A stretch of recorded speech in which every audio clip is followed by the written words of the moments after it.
नमस्कार मित्रों। इस समय जब मैं ये वीडियो बना रहा हूँ महाकुंभ 2025 के संबंध में, तब तक बुरी खबरें आ चुकी हैं कि महाकुंभ में अमृत स्नान के दौरान भगदड़ मच गई और उसमें कुछ लोगों की मृत्यु हो गई और बहुत से लोग घायल हो गए। और वहाँ पे बहुत ही मतलब पहले जैसा माहौल अब नहीं है। और प्रयागराज के से नज़दीक के जो स्थान हैं वहाँ पे गाड़ियों की भीड़ लगी हुई है। बहुत सारी व्हीकल्स, बहुत सारी गाड़ियां प्रयागराज की तरफ जाना चाहती हैं, लेकिन उनको रोक दिया गया है। और बहुत सी ट्रेनें जो हैं वो भरी हुई आ रही हैं, इस तरह से भरी हुई आ रही हैं कि उसमें तिनका रखने की भी जगह नहीं है। और लोग भी इतने अधिक संख्या में आ रहे हैं और उनको प्रयागराज में महाकुंभ में जाने के पहले ही रोक दिया गया है, जिससे कि स्थिति जो पहले से बिगड़ चुकी है और लोगों की मृत्यु हो चुकी है, भगदड़ मच चुकी है, उसमें और ज्यादा खराब स्थिति ना हो जाए। तो ये दुर्घटना जो हो गई है इसके बारे में चिंता है, इसके बारे में सबको दुख है। मैं जो अपने स्वयं के विचार यहाँ पे प्रस्तुत कर रहा हूँ वो मेरे निजी विचार हैं। उससे आप लोग हो सकता है सहमत ना हो, लेकिन फिर भी क्योंकि भारत एक स्वतंत्र देश है, मुझे अपने विचार रखने की आज़ादी है। तो मुझे ये बात आज तक समझ में नहीं आई कि एक तरफ सनातन धर्म में ये माना जाता है कि कण कण में ईश्वर है, हर जगह ईश्वर है। और ये भी माना जाता है कि हृदय जो आपका हृदय है, जो आपका शरीर है, उसके अंदर ही ईश्वर जो है वो वास करता है।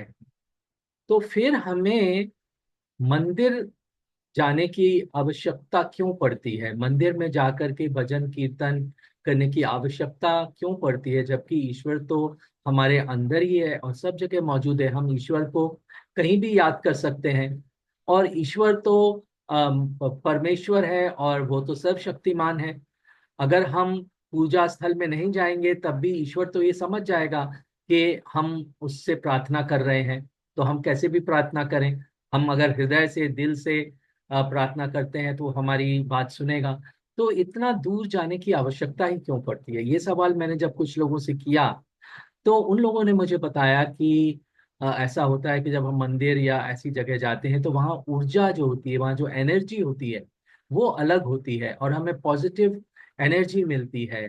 और वहाँ पे हमें अधिक लाभ होता है। अब ये तर्क हालांकि मुझे समझ में नहीं आता है कि ईश्वर सर्वशक्तिमान है, तो अधिक इम्पोर्टेंट ये है कि आप किस मनोदशा में और आप किस मानसिक स्थिति से या हृदय से या श्रद्धा से आप उसको याद कर रहे हैं कि नहीं। मैं तो यही मानता हूँ, लेकिन इसका तर्क मुझे समझ में नहीं आता। अब हम महाकुंभ की बात करें, अगर हम प्राचीन काल को देखें, जब भारत की जनसंख्या आज की जनसंख्या से बहुत ही अधिक कम थी, हो सकता है कि कुछ करोड़ों में ही हो। अब तो 150 करोड़ के लगभग, 140 करोड़ के लगभग हो रही है।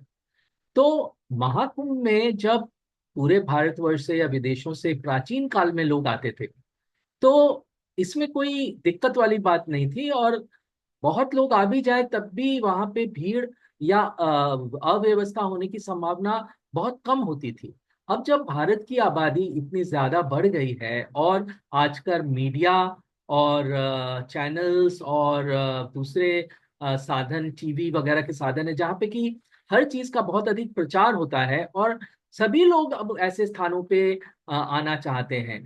तो करोड़ों की जनसंख्या अगर एक स्थान पे पहुंच जाएगी तो किसी भी एडमिनिस्ट्रेशन या किसी भी एडमिनिस्ट्रेशन, मुझे हिंदी शब्द याद नहीं आ रहा, तो शासन के लिए, किसी भी शासन के लिए वहां पे इंतजाम करना जो है वो संभव नहीं हो सकेगा।